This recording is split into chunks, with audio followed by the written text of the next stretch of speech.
On a stormy night at the end of July, when I thought nobody would come by in such weather, the front doorbell rang. Hello, who is it? As I opened the door with skepticism, there stood my granddaughter Mia, drenched from head to toe, looking utterly exhausted. Grandma. I was so surprised by the unusual atmosphere that I immediately tried to let her in, but before that, Mia reached out her hand to me and said in a feeble voice, "Please, let this pay for dinner."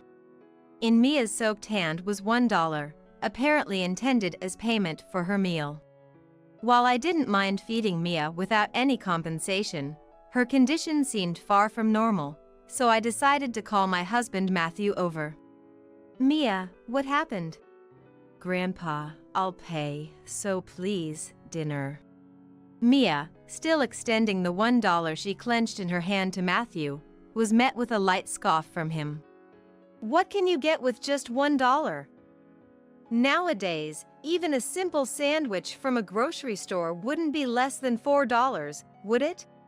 I could understand Mia's shocked expression very well, and I couldn't grasp why Matthew was behaving this way. It seemed harsh of me even to think this way about Mia, but I hadn't yet realized that there was a variety of circumstances and kindness behind it. I, Chloe, am just an ordinary housewife working part-time at a sandwich shop.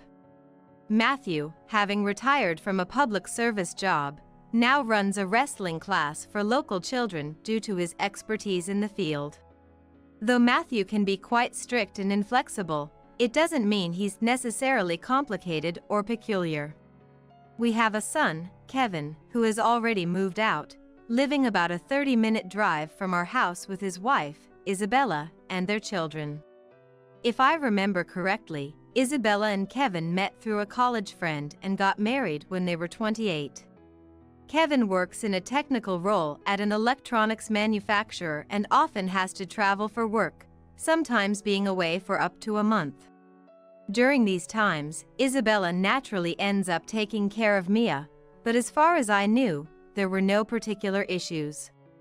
Mia used to attend Matthew's wrestling classes and frequently visited our house during her elementary school years, but as she joined the track team in middle school, her visits became less frequent, only a few times a year. However, as they say, no news is good news, so I didn't concern myself too much with Kevin and his family, including Mia. That was until the stormy night at the end of July when I thought nobody would come by in such weather, and the front doorbell rang. "Hello, who is it?" As I skeptically opened the door, there stood Mia, drenched from head to toe, looking utterly exhausted. Grandma. Surprised by the unusual atmosphere, I immediately tried to let her in, but before that, Mia reached out her hand and said in a feeble voice, "Please, let this pay for dinner." Mia's hand held $1, apparently intended as payment for her meal. While I had no issue feeding Mia without any compensation, her condition seemed far from normal, prompting me to call Matthew over. "Mia, what happened?" "Grandpa, I'll pay, so please, dinner." Despite Mia extending the $1 she clenched in her hand to Matthew, he lightly scoffed. "What can you get with just $1? Nowadays, even a simple sandwich from a grocery store wouldn't be less than $4, right?" Understanding Mia's shocked expression well, I was puzzled by Matthew's behavior. It seemed my concern was unnecessary as Matthew soon reassured Mia with a kind face. "Don't worry, Mia. What I said was just a general statement. I don't know what's happened, but seeing you like this, how can any of us ignore it? Put your money away and come inside." "Thank you." "There's no need to be so formal. First, take a shower. Chloe, can you get Mia some clothes?" "Of course." "Come on, Mia. This way." "Okay." After having dinner with Mia, we were able to hear about her situation. "When I got home after club activities, the door was chained, and I couldn't get in. To lock out your own daughter, what was Isabella thinking? It's not the first time it's happened. A few occasions before. Usually, I'd go to a friend's house or hang around outside before going home. The shadows in Mia's words were clear, suggesting there was more to the story than met the eye. Matthew, noticing this, looked very stern. Not the first time? Mia, can you tell us more? Prompted by our voices, Mia, with a pained expression, said, "The reason, you can guess. It wasn't the first time the chain was on the door, but on a different day, there were men's shoes in the entrance. Mom was talking very closely with someone." I see. Matthew and I both seemed to understand. The fact that even her daughter was locked out and men's shoes were at the entrance. And considering the intimate tone of voice, it was natural to think Isabella was having an affair. What about Dad? Dad was on a business trip. It often happens when he's away. To exploit the absence of her daughter suggests a deepening suspicion towards Isabella, but never clearing. However, what a terrible story. Being neglected for an affair must be unbearable, especially for Mia at such a sensitive age. I know what Mom is doing too. That's why it's even more shocking. But I tried to keep quiet and kill time, but it was too hard. Especially when my phone was about to die. We could more than guess Mia's feelings, and it was hard for us as well. I didn't know what to do, then the weather got worse, and somehow I ended up walking here. Anyone would understand how difficult it is to walk a distance that takes 30 minutes by car. Especially wandering on such a stormy night, I couldn't help but feel sorry for Mia. Even on a stormy day like this, I can't understand Isabella's mentality to leave her daughter out. No, I don't even want to understand. Matthew seemed very angry, but considering Isabella's selfishness or insensitivity, it was justified. Don't worry, Mia. You can stay here for a while. Thank you, Grandpa. Having nowhere to belong must be the hardest thing, so there was no reason for me to oppose Matthew's decision. Matthew seemed to think it problematic that Mia's dad, Kevin, was unaware of the situation, and he immediately contacted him. As a result, after negotiating with his company, Kevin managed to cut his business trip short and return home. With school being on a long break, Mia would continue to stay with us. Mia, of course, had contacted her mom, but after hanging up, she said, "Mom seemed clearly relieved. She said it's better for her that I'm not around." No need to think hard to understand in what way it was better for her. Essentially, without Kevin and Mia, she could spend more time with her affair partner, reaching a new level of audacity. Soon after, Kevin returned. I'm home. Sorry, Mia. Dad. Matthew and I explained the situation to Kevin, but surprisingly, he was calm despite being the victim of infidelity. Actually, I've been suspecting Isabella's affair for a while now. When did you find out? One time I came home, and the room smelled of cigarette smoke. Neither Isabella nor I smoke. There was an ashtray on the desk. She's not very careful. It seemed like a basic mistake, almost as if Isabella was mocking Kevin. Considering Mia's feelings and future, I was waiting for the right moment. But I can't forgive her for neglecting our daughter to this extent. But what will you do?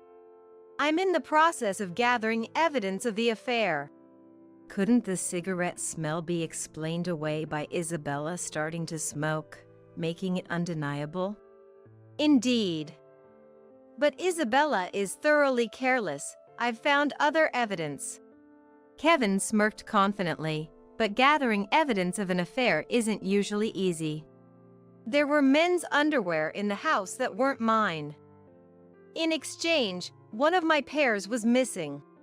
How shocking. The presence of underwear implies something unsavory naturally. Did you stay silent?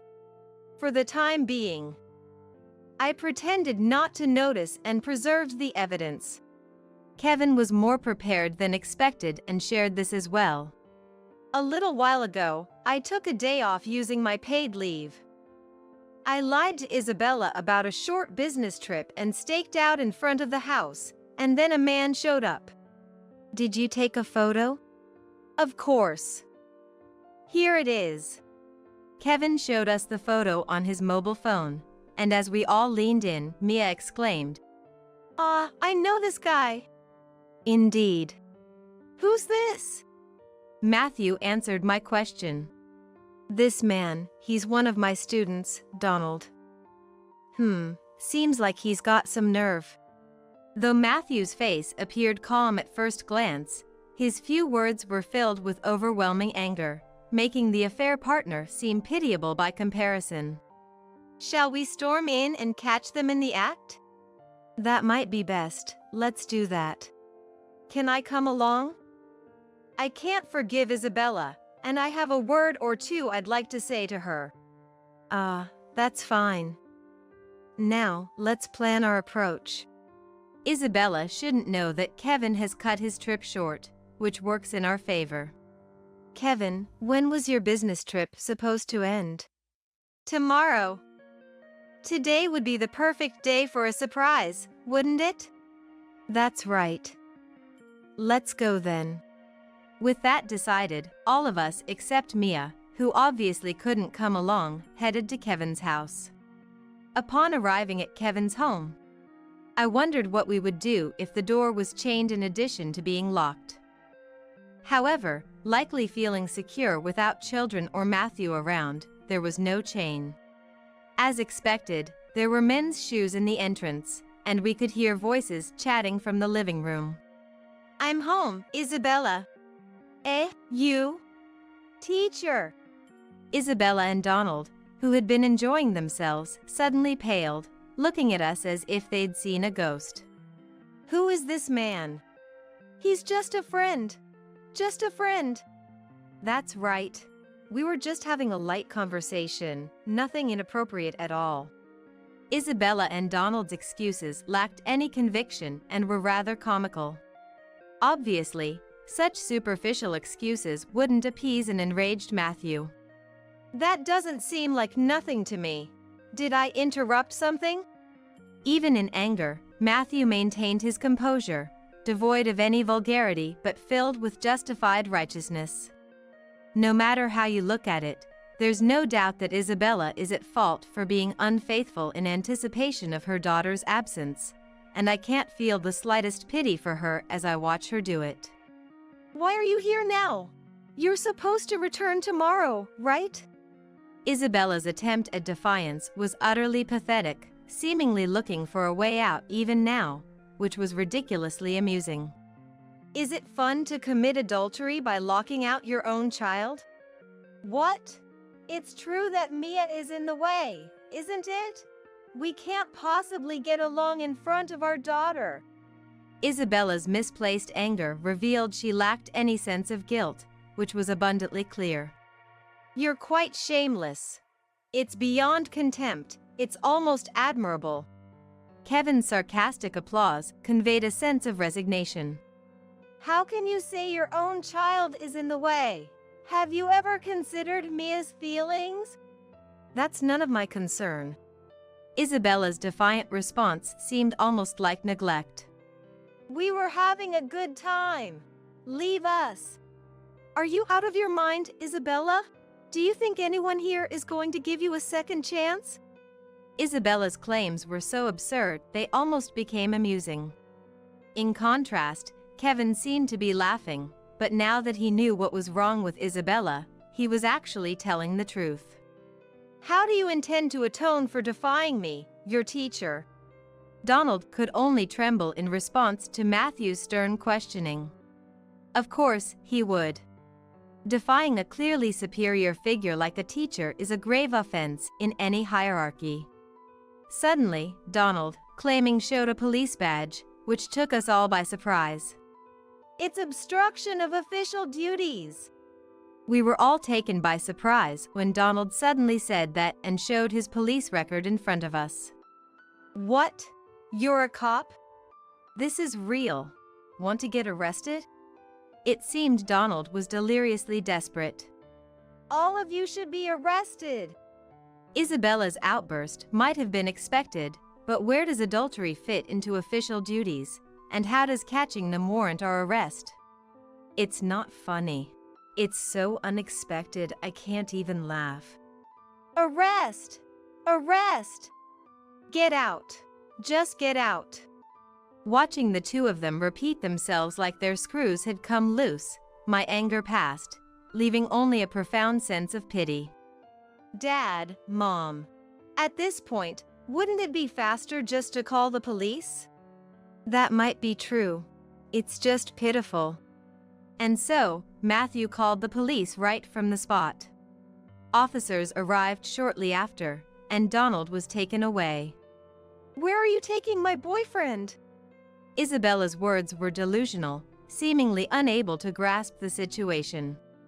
Incidentally, the responding officer turned out to be Donald's colleague, who was shocked to see him and apologized to us profusely. The dignity of the police force has really fallen. Skipping work to engage in adultery. Matthew's astonished remark summed it up perfectly. Thus, Donald was gone, leaving only Isabella and us in the house. So, that man and I are really nothing.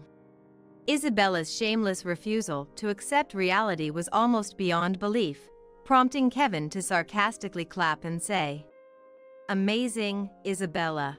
Truly commendable. Did you think I hadn't noticed your affair? Eh? Since when did you know?" Isabella's shocked face was clearly not expecting this, revealing her critical lack of imagination.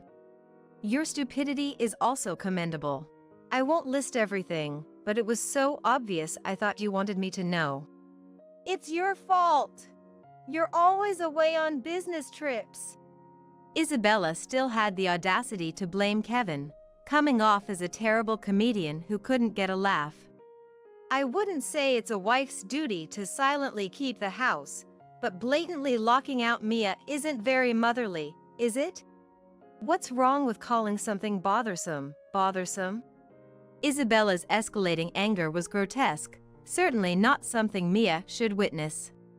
I think Isabella lacks all of a mom's self-awareness. So, Mia is a bother, huh? Then, let's make it clear. You and I will take care of her. We're getting a divorce, and you have no complaints, right? How can you jump to that conclusion? A slight indiscretion and you're not convinced? Kevin's admonishing tone was one thing, but Isabella's response was unexpectedly absurd. Considering she was the unequivocally guilty party, her ability to argue this point was strangely fascinating. What will happen to my life if we divorce? Isn't that irresponsible? Silence. Don't speak another word. Matthew's glare was as sharp as a knife, making it clear that no sophistry would work on him. To think you'd still rely on Kevin after all your misdeeds, you parasite.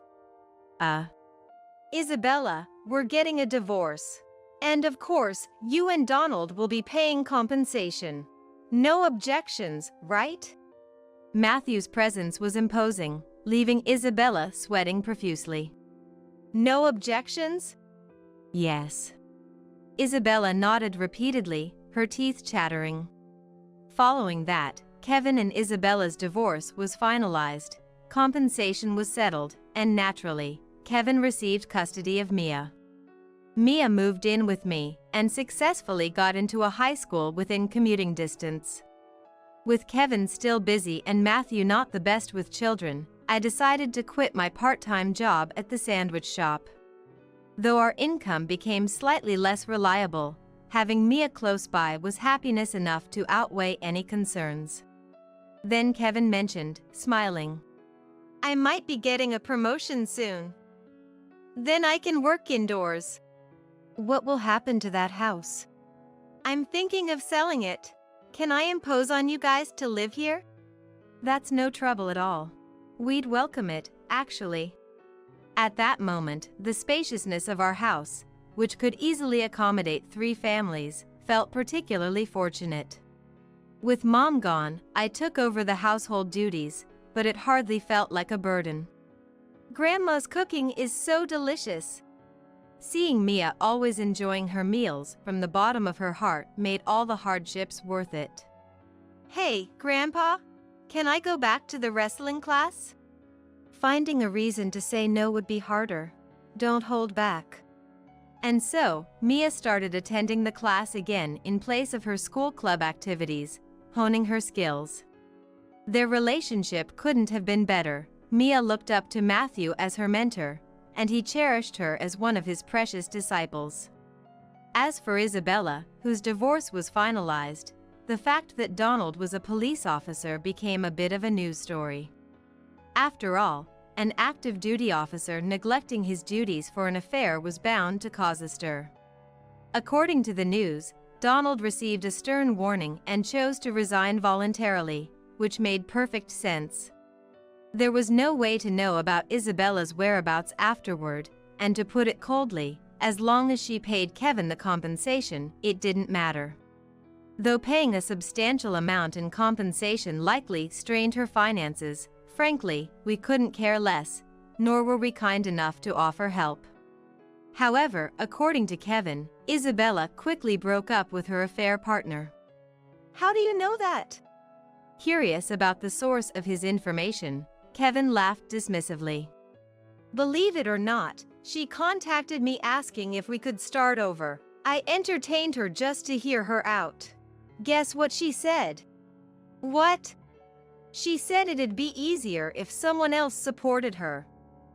It seems the idea of working for herself never crossed her mind.